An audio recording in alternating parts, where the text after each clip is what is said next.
క్రీస్తునాథుని యందు మిక్కిలి ప్రియమైన సహోదరి సహోదరులారా, ఈరోజు మనం ఆగమన కాలంలో మొదటి ఆదివారాన్ని జరుపుకుంటున్నాం. మీ అందరికీ కూడా నూతన శుభాకాంక్షలు తెలియజేస్తున్నాను. నూతన సంవత్సరపు శుభాకాంక్షలు. ఎందుకంటే ఈ దైవార్చన క్రమంలో మన నూతన సంవత్సరంలోనికి ప్రవేశిస్తున్నాం. గతం మనం 3వ సంవత్సరాన్ని జరుపుకున్నాం. మరి ఇప్పటి నుంచి మత్తయి సువార్త అంటే ఏ సంవత్సరంలోనికి ప్రవేశిస్తున్నాం. కాబట్టి ఈ యొక్క ఆగమన కాలంతో ఒక నూతన దైవార్చన కార్యక్రమాన్ని మనం మొదలు పెడుతూ ఉన్నాం. కాబట్టి ప్రియ సహోదరి సహోదరులారా, ఆగమనం అనేది అద్వెంతుస్ అనేటువంటి పదం నుంచి వచ్చింది. అయితే ఈ యొక్క పదం యొక్క అర్థం ఏమిటి అంటే, మనల్ని మనం సంసిద్ధంగా ఉండాలి, లేదా దేవుని రాకకై వేచి ఉండాలి. వస్తున్నారు అనేటువంటి అర్థం, రానున్నారు అనేటువంటి అర్థం. కాబట్టి ఎవరు వస్తున్నారు, ఎవరు సిద్ధంగా ఉండాలి అనేటువంటి ప్రశ్నలకే మనం ఈ యొక్క ధ్యానాంశం. ప్రియ సహోదరి సహోదరులారా, క్రీస్తు ప్రభు వస్తూ ఉన్నారు. ఇది 2వ రాకడ. అంటే మనం ఈ దైవార్చన ఈ యొక్క ఆగమన కాలాన్ని యొక్క పరిశీలన చేసినట్లయితే ఇక్కడ 3 రాకల గురించి చెబుతున్నారు. మొట్టమొదటిది చరిత్రలో జరిగినటువంటి మొదటి రాకడ, అంటే 2000 సంవత్సరాల క్రితం జరిగినటువంటి అంశం. దాన్ని మనం పురస్కరించుకుంటున్నాం. రెండవదిగా మెజెస్టిక్ కమింగ్ అంటారు. అంటే ఇక ఒక గొప్ప ఉన్నతమైనటువంటి భాగ్యంలో 2వ రాకడలో ప్రభు వస్తుంటారు. మరి ఈ మధ్యలో ఉన్నటువంటిది మిస్టికల్ కమింగ్ అంటారు. అంటే మన యొక్క ప్రార్థన ద్వారా, తర్వాత ఈ యొక్క దివస ప్రసాదం ద్వారా మనం ఇతరులను కలవటంతో, మంచి పనులు చేయటంతో ఆ ప్రభు ఈ మధ్య రాకడ అని అంటూ ఉంటాం. కాబట్టి ఈ 3 రాకళ్ళు గురించి మనం ధ్యానిస్తున్నాం. కాబట్టి ఈరోజు మనం జరుపుకునేటువంటి అంశం ఏమిటి అంటే, ప్రభు 2వ రాకడకై మనం సిద్ధమవుతున్నాము. మరి అదేవిధంగా మొదటి రాకను మనం పురస్కరించుకుంటున్నాం. కాబట్టి ప్రజలమైనటువంటి మనం సంసిద్ధంగా ఉండాలి ప్రియ సహోదరి సహోదరులారా.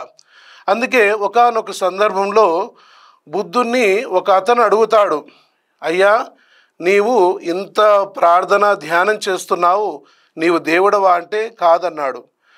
మరి నీవు ఒక సన్మనస్కుడువా అంటే కాదు అన్నాడు. మరి నీవు ఒక పునీతుడువా అంటే కాదన్నాడు. మరి నీవు ఒక ప్రవక్తవా అంటే కాదన్నాడు.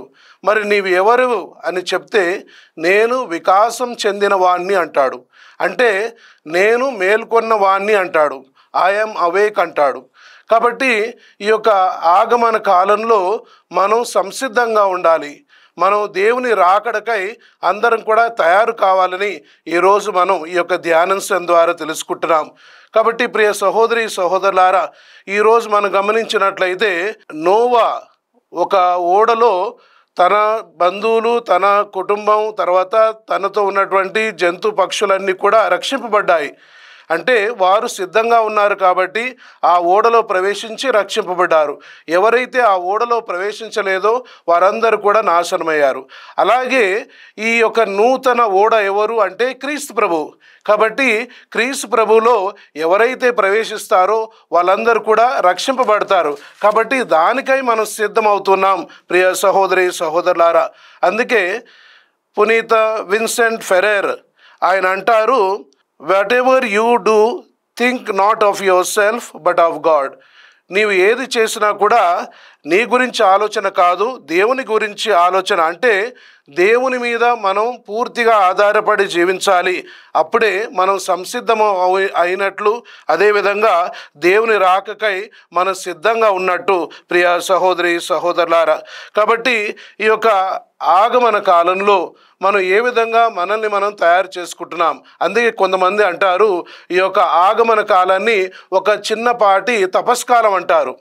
కాబట్టి మనల్ని మనం సిద్ధపరచుకుంటున్నామా అని ప్రశ్నించుకోవాలి.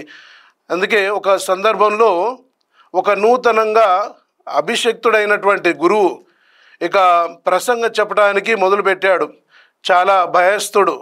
కాబట్టి ఆయన ఆ గుడిలో చాలామంది ఉన్నారు, పెద్దలు చిన్నలు అందరూ కూడా, మరి ముఖ్యంగా ముసలోళ్ళందరూ కూడా ఇలాంటి ఆంబో దగ్గర కూర్చొని ఆలకిస్తున్నారు.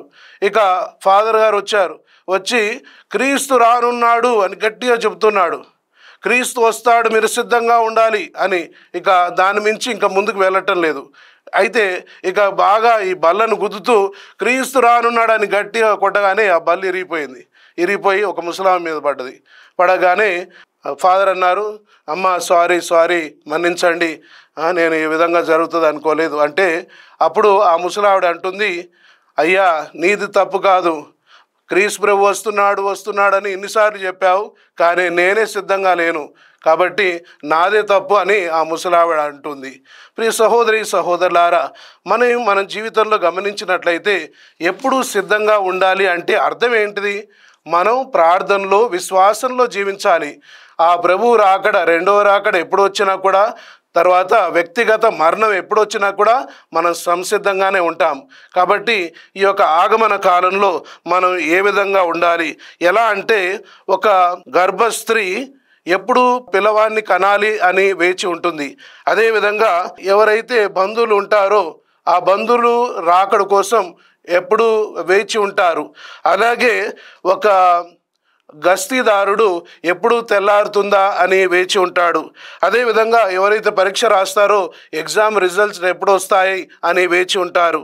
ఈ విధంగా ఏ విధంగా అయితే వాళ్ళు ఒక రిజల్ట్ కోసం వేచి ఉన్నారో, అలాగే మనం కూడా ఈ యొక్క ఆగమ కాలంలో కేవలం వేచి ఉండటం అంటే ఏం చేయకుండా వేచి ఉండటం కాదు, మన పని మనం చేస్తూ ప్రార్థన, విశ్వాసం ఇవన్నీ కూడా చేస్తూ ఆ క్రీస్తు రాకడ కోసం వేచి ఉండాలి. ఇదే నిజమైనటువంటి అర్థం. కాబట్టి ఈ యొక్క ఆదివారం రోజున, ఈ యొక్క మొదటి ఆగమన కాలం ఆదివారం రోజున మనల్ని మనం ఏ విధంగా తయారు చేసుకుంటున్నాం, మనల్ని మనం ఏ విధంగా క్రీస్తు రాకడకై వేచి ఉన్నాము అని పరిశీలన చేసుకుంటూ ఇక మనం ఆ క్రిస్మస్ కోసం సంసిద్ధలం అవుదాం. ఆ విధంగా దానికి తగిన విధంగా మనల్ని మనం తయారు చేసుకుందాము. ఆమేన్.